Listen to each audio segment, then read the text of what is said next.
Welcome, Greek U Nation, to episode number 536 of the Fraternity Foodie Podcast.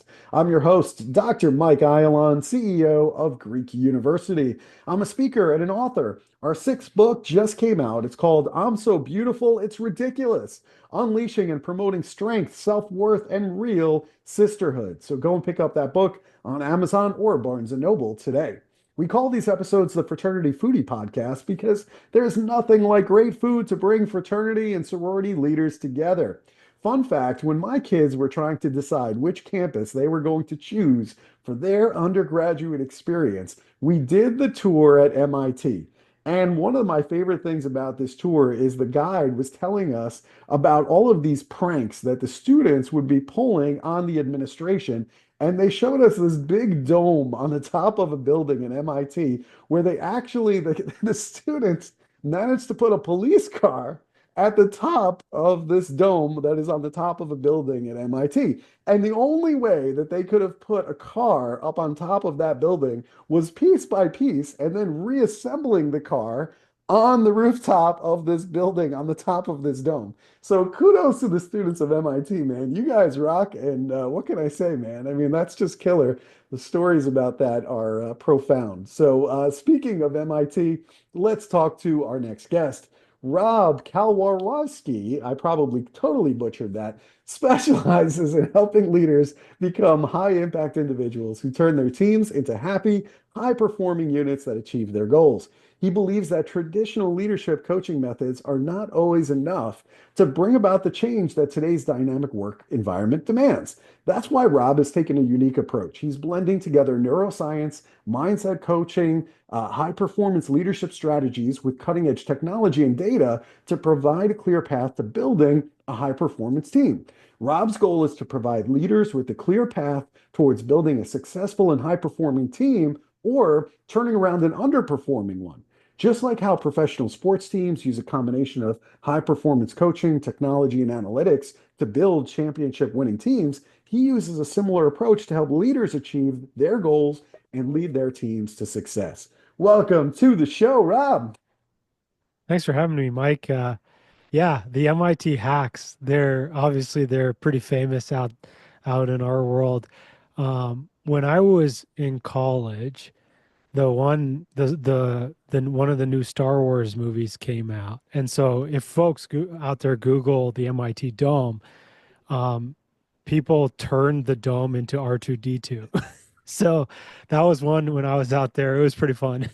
I mean, those hacks are just legendary. I mean, I don't even know where they come up with these ideas, but kudos to them, man. Creative and boy, oh boy. I mean, to get a full police car up on the dome, I mean, come on now. I mean, if you look at that thing, you're like, how in the world did they pull that off? And sure enough, they did. So just fantastic. And listen, speaking of MIT, amazing school. I mean, nobody questions that. I'm wondering, I mean, you could have gone to any school. I mean, let's be realistic about that. Why did you decide that MIT was the right place for you? Yeah, I mean, obviously, I was taking I took engineering in college, Mm, and I mean, MIT is probably one of the top engineering schools in the world. mm, And so, yeah, I had to go. I also I went on the campus. They have a weekend, right, where all the pre-frosh come in, and it was incredible. Like you're seeing everything. There was like liquid nitrogen ice cream, there was all this cool stuff, and I was just like, I came home and I was like, this is so cool. yeah, So, yeah. I can see that. I absolutely can see that. I mean, if you're an engineer and you're into some cutting edge stuff, I mean, there's no better place in the world than MIT. I mean, let's just start there. The students are incredibly bright. And you also joined Delta Upsilon there while you were a student. So I'm wondering, why did you choose DU over the other organizations on campus? Yeah, I mean, at MIT DU, at least when I was there, I don't think it exists anymore, but it was the water polo team plus a couple swimmers and like a few other folks. But I was on the water polo team, and so I joined DU because everybody else was there. And so, yeah, it was amazing. Like we lived There was probably about 40 of us in the house, and yeah, it was an incredible experience. Yeah, well, that's really cool. I like to hear that. And sometimes that happens where the sports teams, whether it be the football team or the water polo team in this case, they all kind of adopt a particular fraternity, which is okay, but sometimes it's short-lived because then the question becomes, how do we recruit if for some reason we can't bring in the water polo guys, right? Let's say the water polo coach says, that's it, we're done with the U. You guys got to focus on water polo and that's it. Then suddenly the fraternity's like, oh, we got to recruit now? We have to actually bring in other students outside of water polo. And they're like, they don't know what to do. So that's the one downside, I think, of that model is sometimes they get stuck in that and they just don't know any other way. And also, in terms of building teams, diversity is really, really important part of building teams. So if everybody's on the water polo team, they're going to look at problems very similar in terms of the way that they look at it. But if you were recruiting diverse students from different places with different interests, then I think you start to look at problems and you look at them from a lot of different lenses. Does that make sense? Yeah. So there's a few things here, right? Obviously, like diversity, I always like to talk about diversity as it's people in the room, Hmm. right? Hmm. Ultimately, what truly makes a team high performing is the trust and the psychological safety, right? Because if you have people in the room, but they're not speaking up, you're not getting the benefit of having them in the room. And actually, Dr. Amy Edmondson, she's a professor at Harvard and she's the pioneer on psychological safety. Some of her research on drug development teams at pharmaceutical companies talks about actually how if you have a diverse team but you have low psychological safety, you actually underperform a non-diverse team. Interesting. And so it just underpins the fact that ultimately, if you want to have a team, high trust and high psych safety is the factor. And like that's the thing you get, at least in my opinion, right? Is like you get a lot of that when you're grinding together, you're working hard, you're doing challenging experiences. Like a lot of that, especially in sports, Mike, like in the corporate world it's very different, Yeah. and like I've never had relationships like I had, in water polo, like in high school or in college, that I've had in, like, I've never had that level in corporate. Yeah.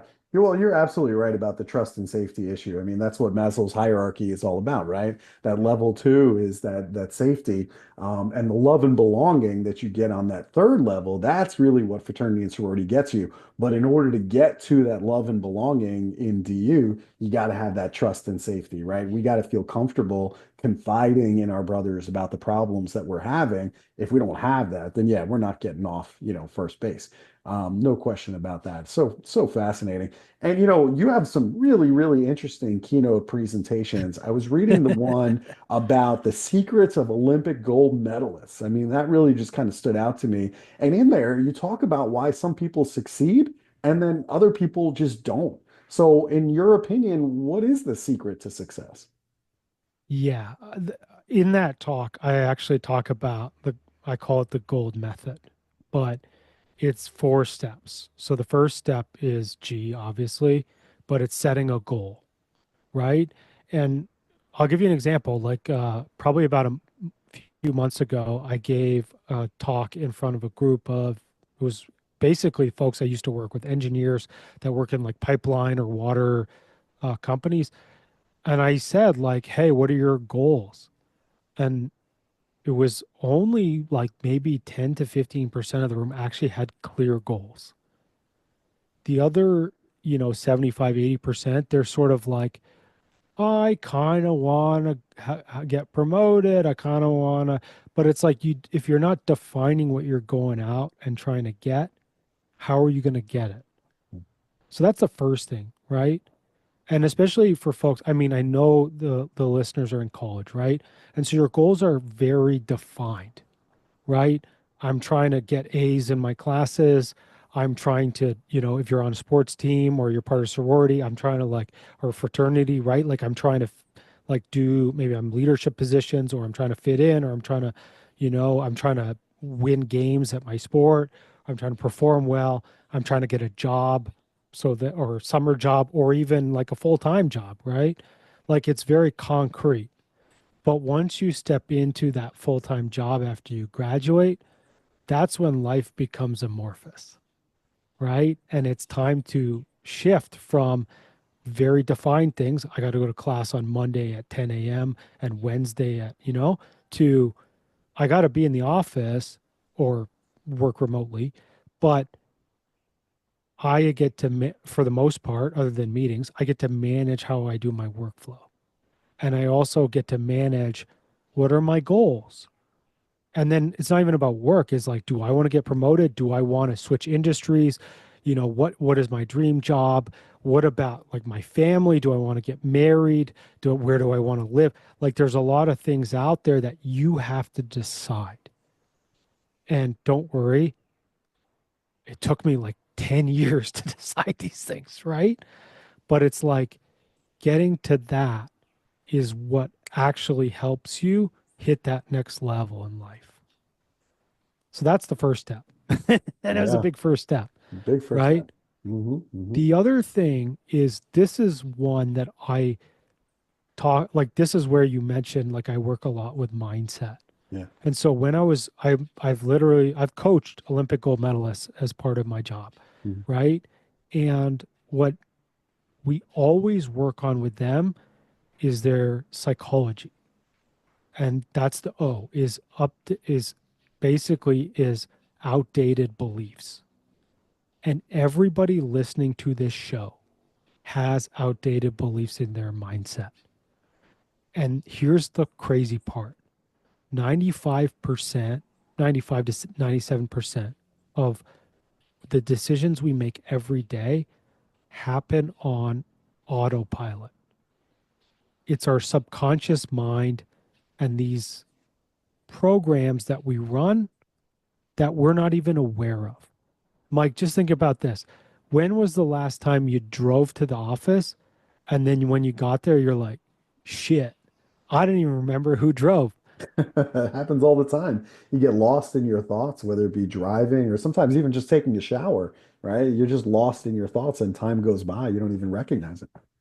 Yeah, right. And so it's those things. And this is where folks, especially when you're in college, right? You're looking at Instagram, you're going, man, I wish I had a six pack like so and so, or wow, that person's driving a Ferrari, or I'm not good enough, I'm not rich enough, I'm not good looking enough, I'm not. Or even you later on, you have a question that says, like, how do people get over public speaking, Mhm. right? Well, the fear of public speaking is not about standing up in front of the room and like saying stuff. It's for the most part of it, there's a belief that people will reject you.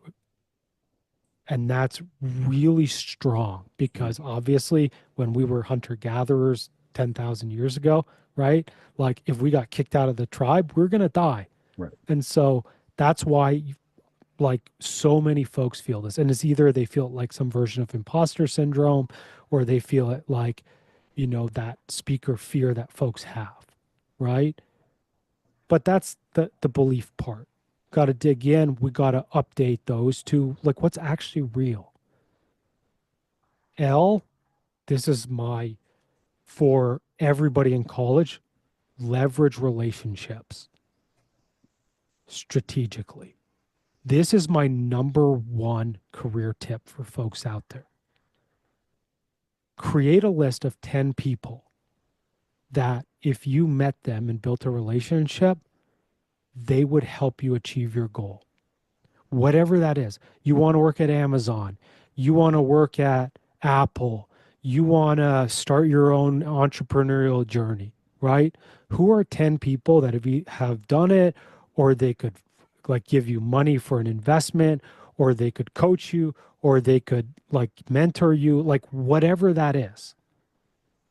10 people and go and try to build relationships with them, right? And there's a lot of ways you can build relationships, right? You can like you can give them something so then they start talking to you. There's like hosting a podcast for me. I've hosted a podcast since 2018.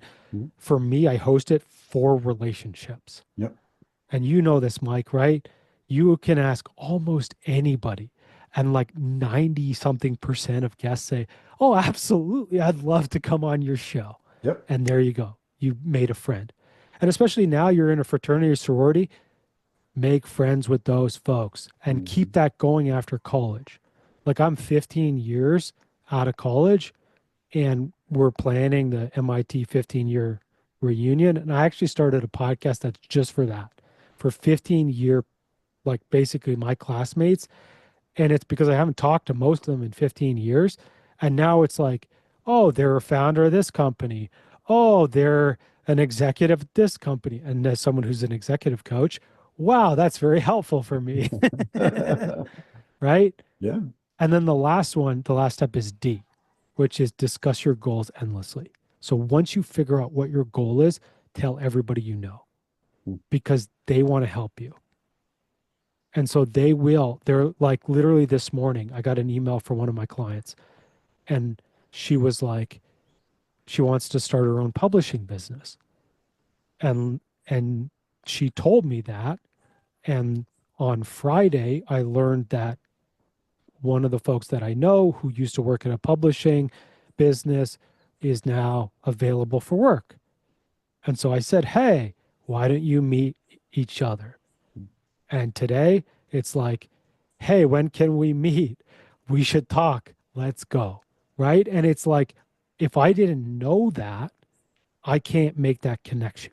Mhm. But that's why we talk about our goals. Really good stuff. I could That's see. I the mean, four step process. that's an incredible process, and I could see that you could easily talk about that for, 2 hours.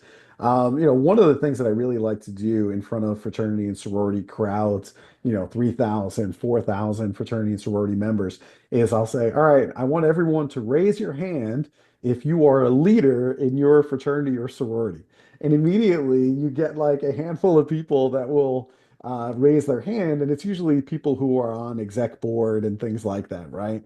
But the reality is, everybody in the room is a leader. Clearly, especially if they're in a fraternity or sorority, they've already taken that step to commit themselves to certain values and doing good in the world. But also, it kind of highlights the point, which is that we've all seen really good leaders that have a position, let's say in the fraternity, as an example, that are really terrible leaders. And then we also have seen the reverse, which is that there are just people walking around in your fraternity that are tremendous leaders, but they have no position whatsoever, right? They're just regular Joe member, but everybody looks up to them and everybody takes their opinions very seriously. So it kind of brings me back to your presentation. It's called The Keys to Unlocking Your Biggest Goals. And in there, you talk about the fact that some people can lead others regardless of position. So, what makes a good leader of an organization in terms of building influence? Yes. So the first thing is exactly what you said, Mike. It's you need to believe you're a leader, Right, right? If you want to be. right. If you don't, that's totally cool, right? Like you don't have to.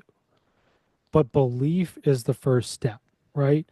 And if you're like, hey, I want to make a difference, you say, I'm a leader. And that's going to start your journey on, okay, now what? Now I'm thinking about, okay, how do I make an influence, right? The second thing, right, is I always talk about this is what is your personal brand statement? Whenever I work with a client and they're trying to get a new job, they're trying to get promoted, it doesn't even matter if they're trying to build power and influence within their own company. It's what is your personal brand statement? What makes you special, different, important? And it's like one sentence, right? But it's like, hey, and, for me, like I have a talk, how to handle a bad boss. My book's coming out in September, Antidote for an Asshole Boss.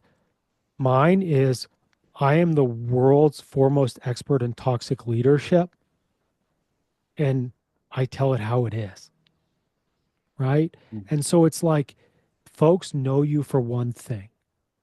And so create that sentence. And it's not about that you're going to like walk around and like say it to everybody. Although if you work in corporate, do that. Yeah. But it's like when you're a part of a sorority or fraternity, right? It's like behaving in those ways, living in that value, those values, right? And then starting to share your influence with people. Hey, I think we should do this. Why? Blah, blah, blah. Like actually going out there and making that opportunity happen. Mm, really cool. I like that a lot. I was looking through your website, and you have this thing called Internal Family Systems, or IFS. I had never heard of that term ever before in my life, full transparency. So, what is IFS, and how does that help you to break through these barriers that are in your life? Yeah.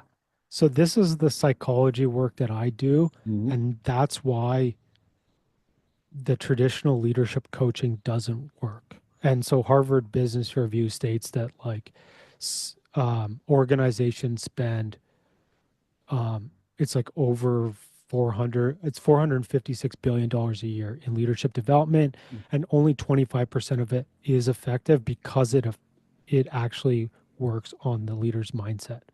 Now, your average leadership coach out there who works on mindset does affirmations, they do emotional intelligence, which is some version of like reframing, and they do like some positive psychology. That stuff works. Like, I'm not saying it, but if you want to turbocharge this and you want to move folks faster and more effectively, this is where internal family systems comes in. And this is an actual therapeutic modality. You can go to ifsinstitute.com. It's like a thing.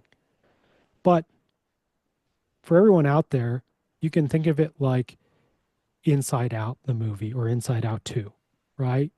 Is there's a version of a control panel in your mind, and these little guys and girls, I guess, actually, they can be anything really. Like they can be uh, colors, they can be feelings, they can be uh, figures. Like it doesn't have to be, just like those emotions, right? Like they're not actually people, but they drive you at various moments.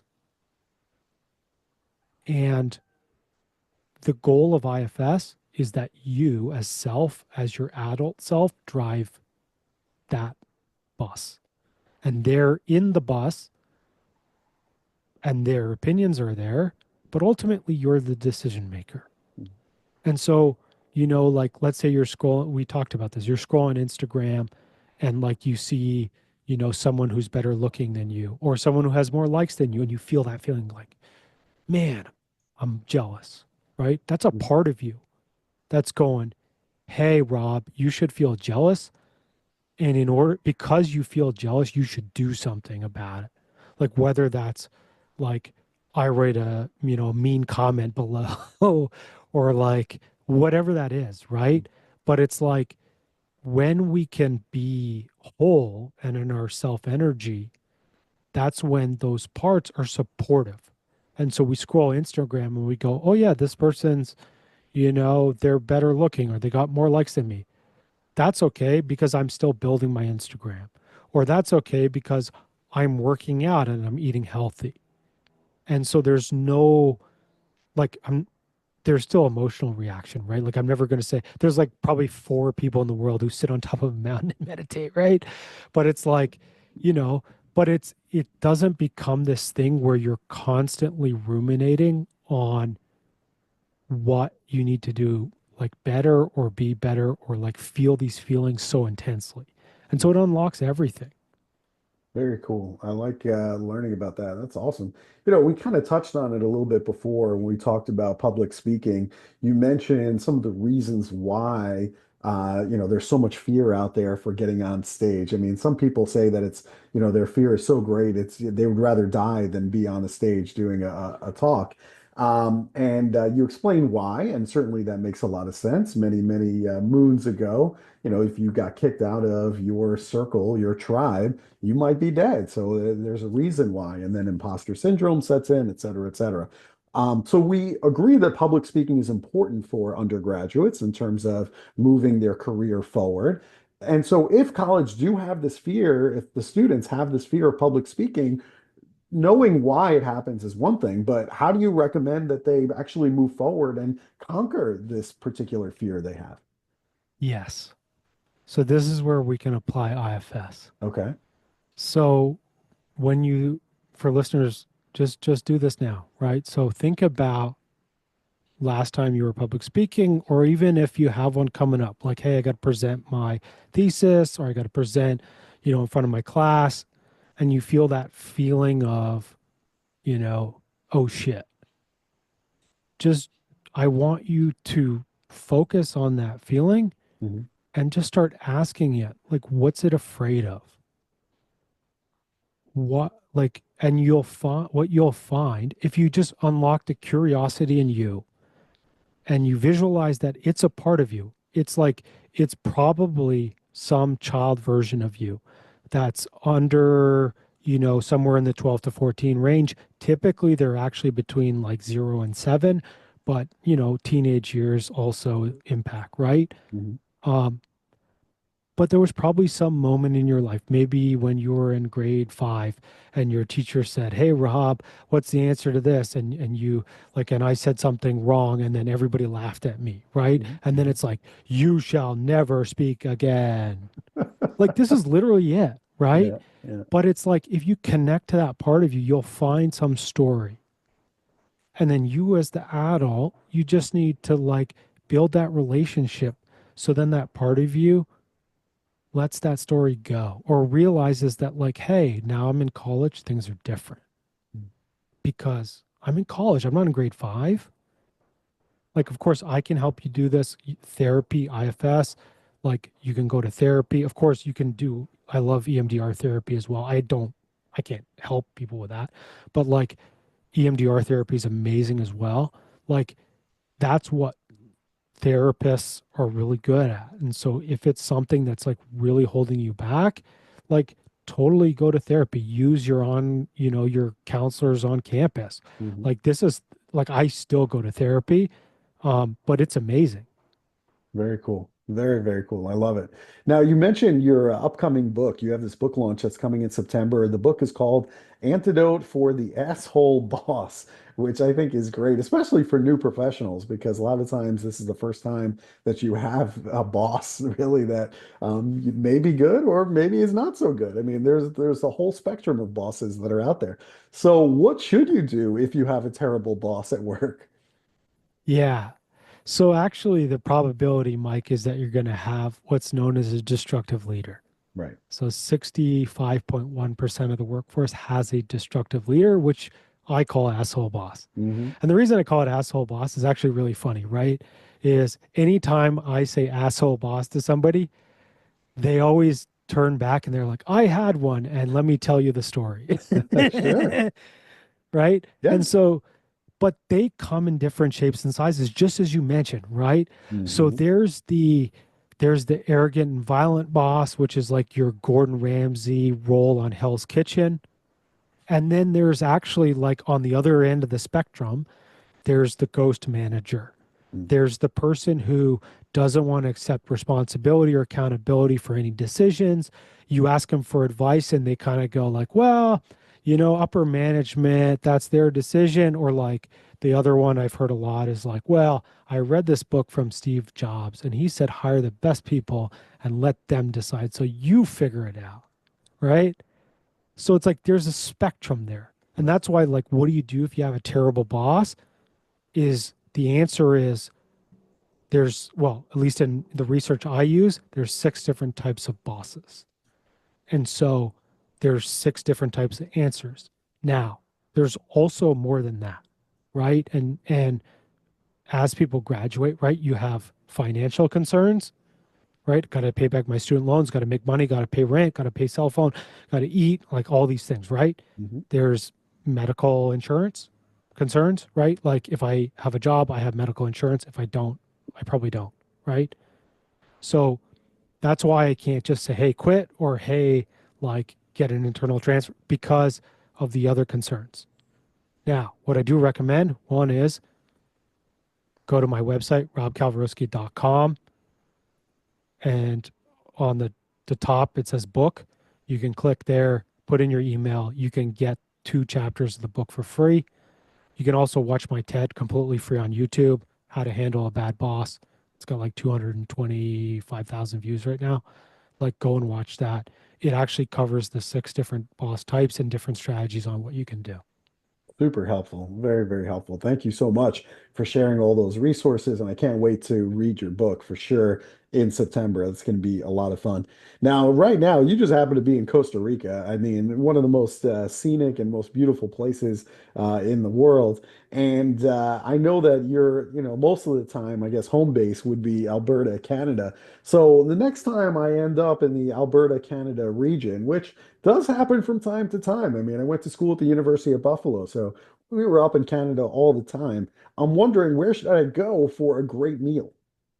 Yeah. So in Edmonton, one of my favorite restaurants is called Beer Revolution. Mhm. So it's a like a craft brewery place, tons of beers on tap. Obviously, that's not special anymore. But the thing that I love the most on their menu is the pizza spring roll. And so it's an appetizer, but it's a spring roll that has like cheese and pepperoni and tomato sauce. Well, the tomato sauce is on the side, but it's so good. And like obviously if you pair it with a beer, like, whew, Perfect. here we go, baby. That sounds really good to me. It sounds absolutely delightful. So I'll meet you there next time I'm in Edmonton, and we'll share a beer and some appetizers. That sounds really good to me. Absolutely. All right, let's do it. So, if our student listeners, if they want to connect with you in order to speak on their college campus, where should they go in order to connect with you? Yeah, robkalwarowsky.com. Michael put it in the podcast notes because it'll be hard to spell my name. I'll do it. That's okay. I'm a glutton for punishment. So it's Rob, and then the last name is spelled Kalwarowsky.com. Go to the website, and there's tons of free stuff there that you can go and take a look at. I'll definitely put it in the show notes just to make it easier for everybody because they're going to struggle. But listen, I appreciate the time that you spent with us today. I think this is just enlightening, and every one of your programs are just so fascinating to me. Even just talking about the secrets of Olympic gold medalists. I mean, that easily could be an hour, 2 hours. I mean, you can go forever on some of these things. So I appreciate everything you put together, and thank you for being on the show. Thanks for having me, Mike. It's fun to connect with you and yeah, everyone out there, like enjoy college. It's amazing. It's so much fun. And like the folks you're going to meet are just absolutely incredible people. So stay connected with them. And then, yeah, like for a keynote, of course, reach out. Like you mentioned, Mike, I have, secrets of Olympic gold medalists. I talk leadership. I talk bad bosses, which maybe is not quite for you yet. But, and then I have also another one about how to get promoted, which is super relevant as you're coming out into the workforce. So, yeah. Yeah, I like that one. That one's called What Nobody Tells You About Accelerating Your Career. So that's another really good one. Go on the website, look at all of these programs. I'm telling you, they're all very applicable to college students. And 100%, I agree with you. You know, the real value of college, when you boil it all down, and we saw different forms of college during the pandemic where everything went online. The real benefit is that network. That is the real benefit. You run into students that are doing all kinds of things and have all kinds of different interests. And just like you said, 15 years later, you run into these guys, you talk to them, and they're the CEOs of, various corporations doing incredible, incredible work. So the real value is the networking and what you can build with these folks that you meet on a college campus. That's the real magic. And certainly, if you're in a fraternity or sorority, those bonds are even stronger that tie you all together. So really, really fun. So thank you so much for being on the show. I appreciate it. Thanks, Mike. You got it. And to our listeners, if you enjoyed this conversation with Rob, I want you to like it and I want you to share it with other fraternity and sorority students on campus. We'll see you on the next episode of the Fraternity Foodie Podcast. Bye for now.